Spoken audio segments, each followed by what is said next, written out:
Welcome to impulse. So നമ്മൾ നോക്കാൻ പോകുന്ന നോൺ ലീനിയർ ഫാർമക്കോകൈനറ്റിക്സ് ആണ്. നമ്മൾ പാർട്ട് 1 പാർട്ട് 2 ആയിട്ടായിരിക്കും പഠിപ്പിക്കേണ്ടാവും. അതിൽ ഫസ്റ്റ് 1 നമ്മൾ നോൺ ലീനിയറിന്റെ ഇൻട്രൊഡക്ഷൻ മാത്രമാണ് തരുന്നത്. സോ ഫസ്റ്റ് ഓഫ് ഓൾ നമുക്ക് അറിയേണ്ടത് എന്താണ് നോൺ ലീനിയർ ഫാർമക്കോകൈനറ്റിക്സ് ആണ് അറിയേണ്ടത്.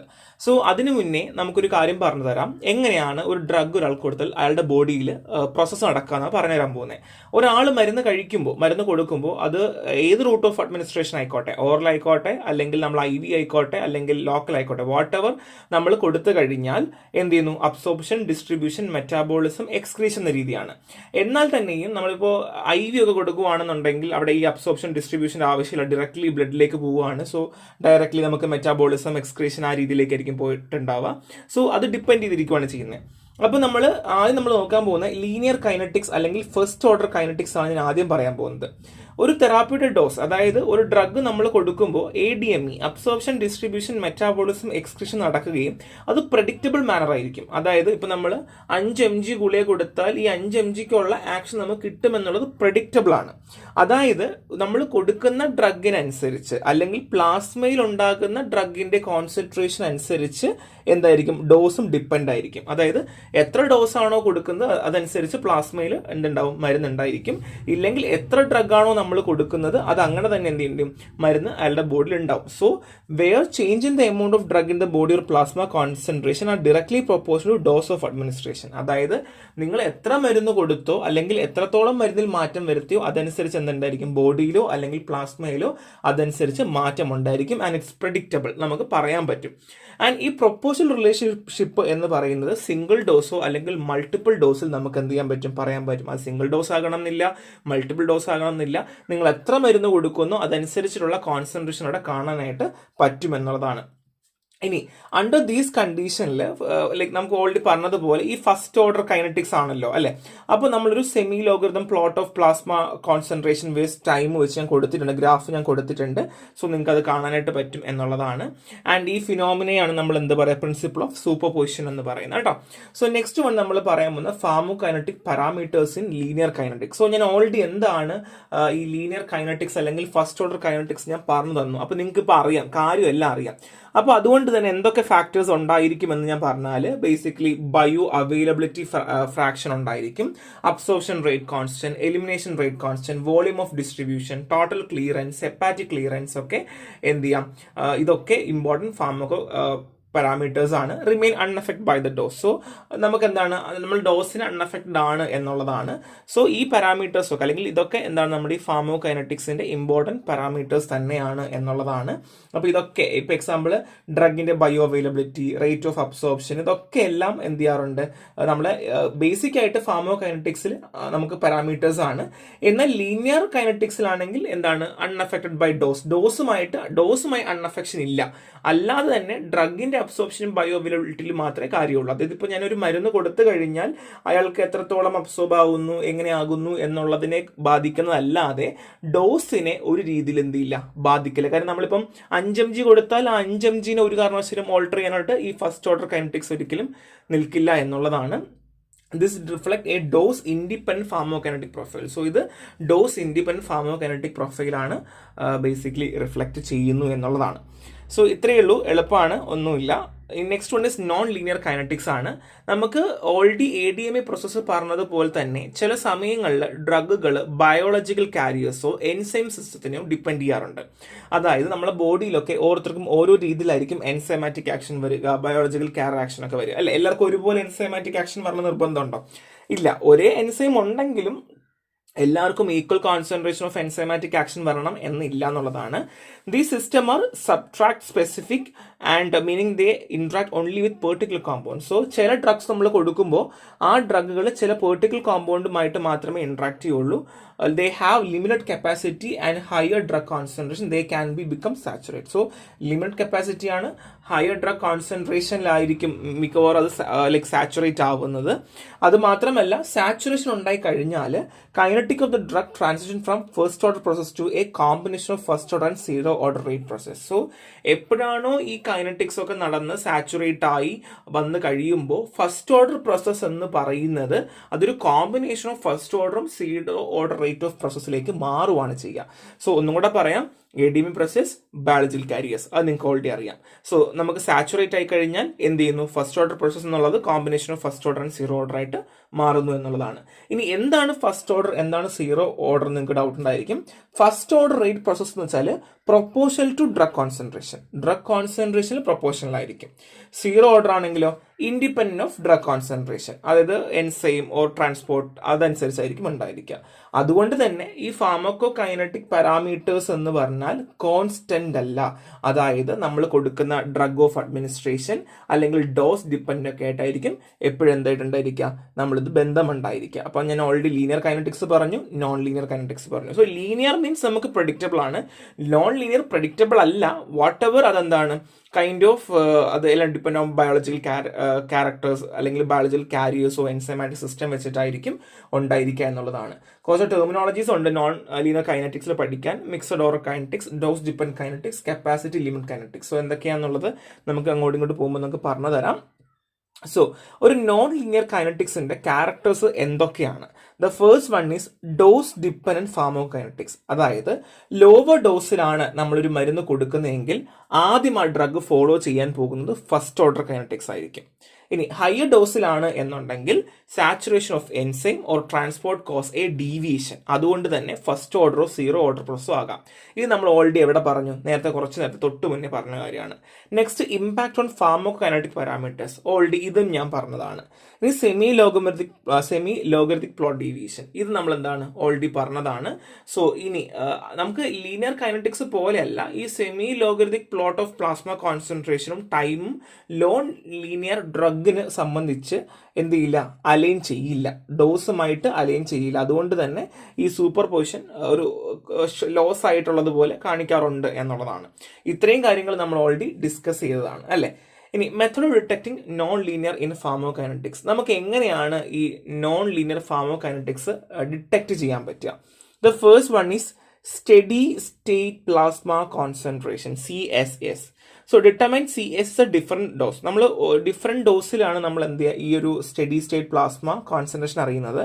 ഇൻ ലീനിയർ കൈനറ്റിക്സ് ആണെങ്കിൽ CS is directly proportion to dose. നമുക്ക് CS എന്ന് പറയുന്നത് ഡയറക്ട്ലി പ്രൊപ്പോർഷൻ ടു ഡോസ് ആയിരിക്കും. നമ്മൾ എത്ര മരുന്ന് കൊടുക്കുന്നു അതനുസരിച്ച് നമുക്ക് അതിൻ്റെ ഒരു റെസ്പോൺസ് കിട്ടും. നോൺ ലീനിയർ ആണെങ്കിൽ എന്ത് ചെയ്യില്ല, പ്രൊപ്പോർഷനലി ആയിരിക്കില്ല, സാച്ചുറേഷൻ എഫക്റ്റ് ഒക്കെ വെച്ചിട്ടായിരിക്കും എപ്പോഴും എന്ത് ചെയ്യുക ഇത് കിട്ടുക എന്നുള്ളതാണ്. ബേസിക്കലി നമ്മൾ ഇവാലുവേറ്റ് ചെയ്യുന്നത് അതൊരു എന്താണ് ഒരു ക്ലിനിക്കൽ വൈസ് ആണ്. നമ്മൾ ഡ്രഗ് ഓരോ റെഗുലർ ഇന്റർവെല്ലിൽ കൊടുത്തിട്ട് എത്രത്തോളം ഇതിൽ മാറ്റം വരുന്നുണ്ട്, എത്രത്തോളം ബോഡിയിൽ അബ്സോർവ് ആയിട്ടുണ്ട്, എത്രത്തോളം എന്തുണ്ട് ബയോഅവൈലബിലിറ്റി കാണിക്കുന്നുണ്ട്, ഇങ്ങനെയുള്ള കാര്യങ്ങൾ വെച്ചിട്ടാണ് നമ്മൾ ഈ ഒരു മെത്തേഡ് ഡിറ്റക്ട് ചെയ്യുന്നത്.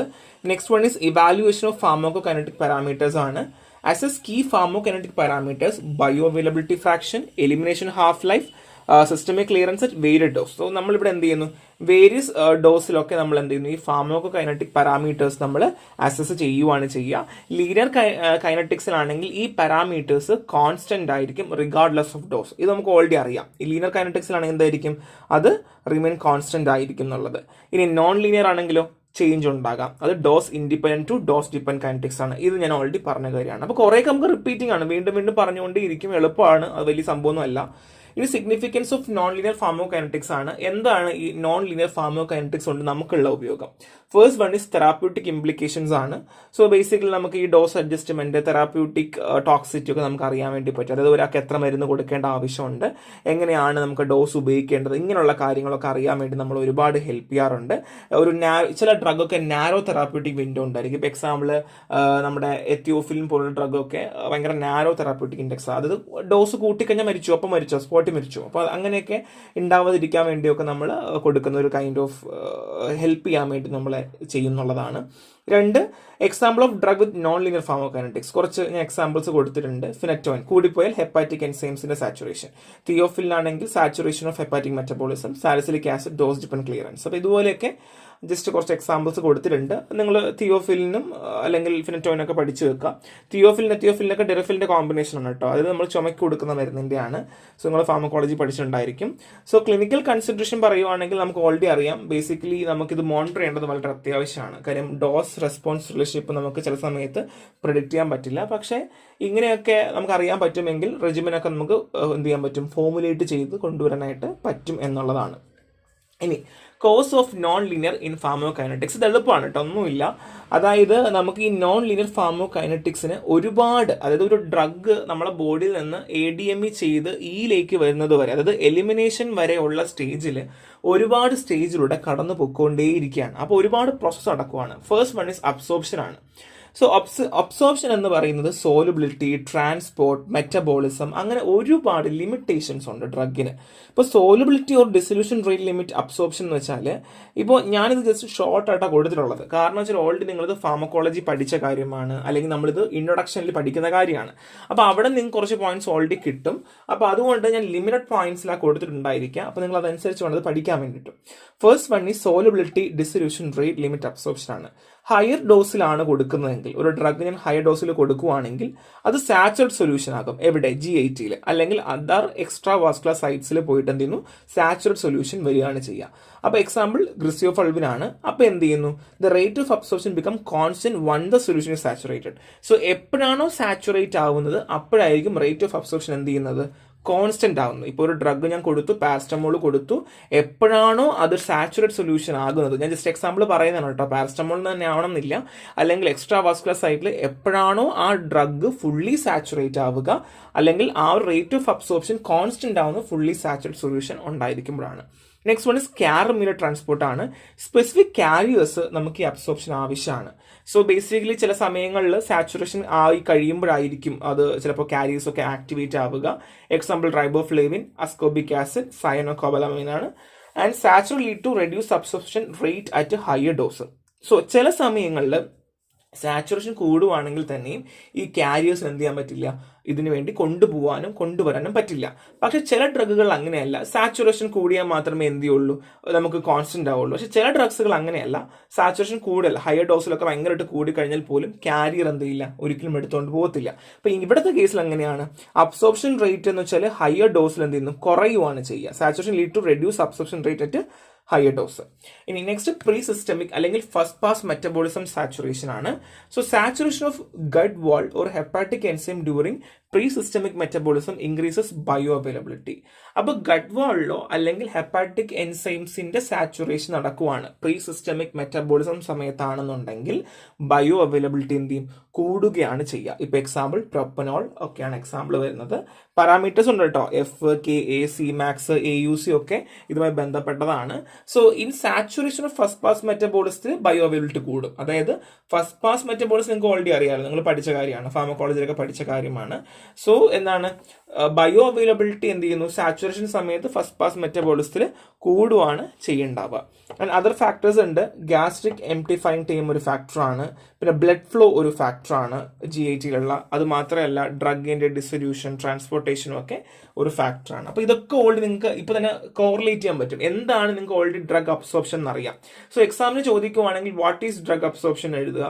അതിനുശേഷം വേണം ഈ പാരാമീറ്റേഴ്സ് എക്സ്പ്ലെയിൻ ചെയ്യാൻ വേണ്ടിയിട്ട്. ഈ പാരാമീറ്റേഴ്സിൽ ഓൾറെഡി മേജർ പോയിന്റ്സ് ഒക്കെ ഞാൻ പറഞ്ഞു തന്നിട്ടുണ്ട്. സോ നിങ്ങൾ എഴുതുക, സോലബിലിറ്റി എന്താണെന്ന് എഴുതുക. ആൻഡ് അത് നിങ്ങൾ ഓൾറെഡി പഠിച്ചതാണ്. കാരമേറ്റ് പറഞ്ഞു എന്തൊക്കെയാണ് കാരിയേഴ്സ്, അത് നിങ്ങൾ ഓൾറെഡി പഠിച്ചതാണ്. അപ്പോൾ അങ്ങനെയുള്ള കാര്യങ്ങളൊക്കെ ഇച്ചിരി എക്സ്പ്ലെയിൻ ചെയ്ത് എഴുതുക. Next one is drug distribution ആണ്. സോ ഡ്രഗ് ഡിസ്ട്രിബ്യൂഷൻ എന്ന് പറയുന്നത് നമുക്ക് ഓൾറെഡി അറിയാം, ഡിസ്ട്രിബ്യൂട്ട് ചെയ്യണം അല്ലെ, നമ്മുടെ പല ഭാഗങ്ങളിലേക്ക് കൊണ്ടെത്തിക്കേണ്ടത് അത്യാവശ്യമാണ്. So non linear distribution arises due to saturation of binding site in the plasma tissue. So നമ്മുടെ പ്ലാസ്മയിലോ ടിഷ്യൂലോ എന്ത് ചെയ്യുന്നു, ഒരുപാട് ബൈൻഡിങ് സൈറ്റ്സ് ഉണ്ട് അല്ലെ. അപ്പം non linear distribution arises due to saturation of binding sites. കണ്ടോ, അപ്പം ഡ്രഗുകൾ പോയിട്ട് സാച്ചുറേറ്റ് ചെയ്തിട്ട് ബൈൻഡിങ് സൈറ്റ്സ് ഇൻ പ്ലാസ്മ ടിഷ്യൂലായിരിക്കും. അത് കാരണമാണ് എന്ത് ചെയ്യുന്നത്, നോൺ ലീനിയർ ഡിസ്ട്രിബ്യൂഷൻ അവിടെ എറേസ് ആവുന്നത്. So saturation of plasma protein binding site. So plasma protein have limit binding capacity of drug. So plasma protein എല്ലാ ഡ്രഗും ഒന്നും വാരി പറക്കൊന്നും വെക്കാനുള്ള ഒരു കഴിവൊന്നും ഇല്ല. ഇപ്പൊ എക്സാമ്പിൾ ഫിനൈൽ ബ്യൂട്ടസോൺ, നെപ്രോക്സോൺ ഒക്കെയാണ് എക്സാമ്പിൾ.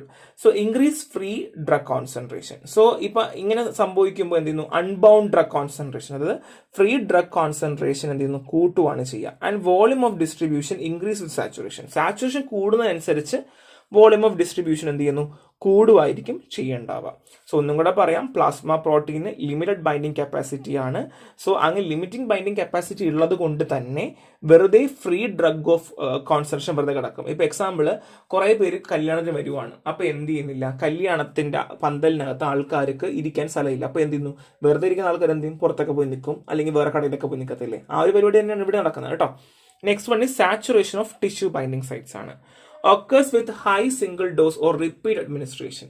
ഒന്നുകിൽ നമ്മൾ റിപ്പീറ്റ് ആയിട്ട് ഒരു ഡ്രഗ് കണ്ടിന്യൂസ്ലി അഡ്മിനിസ്റ്റർ ചെയ്യുമ്പോഴോ അല്ലെങ്കിൽ ഹൈ സിംഗിൾ ഡോസിൽ നമ്മൾ ഡ്രഗ് കൊടുക്കുവാണ്, ഇപ്പോൾ എക്സാമ്പിൾ ടിയോ, ഫെൻഡാനൈലൊക്കെ കൊടുക്കുവാണ് എന്നുണ്ടെങ്കിൽ അവിടെയും ഫ്രീ ഡ്രഗ് കോൺസെൻട്രേഷൻ ഉണ്ടാകുകയും അങ്ങനെ VD എന്ത് ചെയ്യുന്നു, അല്ലെങ്കിൽ വോളിയം ഓഫ് ഡിസ്ട്രിബ്യൂഷൻ കുറയുകയും ടിഷ്യൂ സ്റ്റോറേജ് സാച്ചുറേറ്റ് ആവുകയും ചെയ്യുന്നു എന്നുള്ളതാണ്. ഇനി നെക്സ്റ്റ് വൺ ഇസ് ക്ലിയറൻസ് ആണ്. ക്ലിയറൻസ് നമുക്ക് ഓൾറെഡി അറിയാം. High extraction ratio drug clearance increase due to more free drug available for elimination. നോക്കിയേ, ക്ലിയറൻസ് ഇൻക്രീസസ്, ക്ലിയറൻസ് കൂടുകയാണ് ചെയ്യുക എപ്പോഴാണ്, free drug available for elimination. അപ്പോൾ നോക്കുമ്പോൾ എലിമിനേറ്റ് ചെയ്യാൻ വേണ്ടിയിട്ട് കിഡ്നിക്കൊക്കെ വെറുതെ ഇരിക്കുക, സാധനം ഇരിക്കുക, വെറുതെ ഇരിക്കുക, അപ്പോൾ പോട്ടെ ഇങ്ങ് പോരട്ടെ എന്ന് പറഞ്ഞിട്ട് എടുത്ത് കളയുവാണ് ചെയ്യുക. Next low extraction ratio, clearance unaffected ആയിട്ടിരിക്കും, പക്ഷെ ഫാർമക്കോളജിക്കൽ റെസ്പോൺസ് കൂടും. കണ്ടോ, clearance remain unaffect but pharmacological response increase. കണ്ടോ, ഫാർമക്കോളജിക്കൽ റെസ്പോൺസ് കൂടിക്കൊണ്ടേ ഇരിക്കുവാണ് ചെയ്യുക ആൻഡ് ക്ലിയറൻസ് അൺഎഫക്ട്. അതാണ് ലോ എക്സ്ട്രാക്ഷൻ റേഷ്യോ ഡ്രഗ്സ് എന്ന് പറഞ്ഞാൽ കേട്ടോ.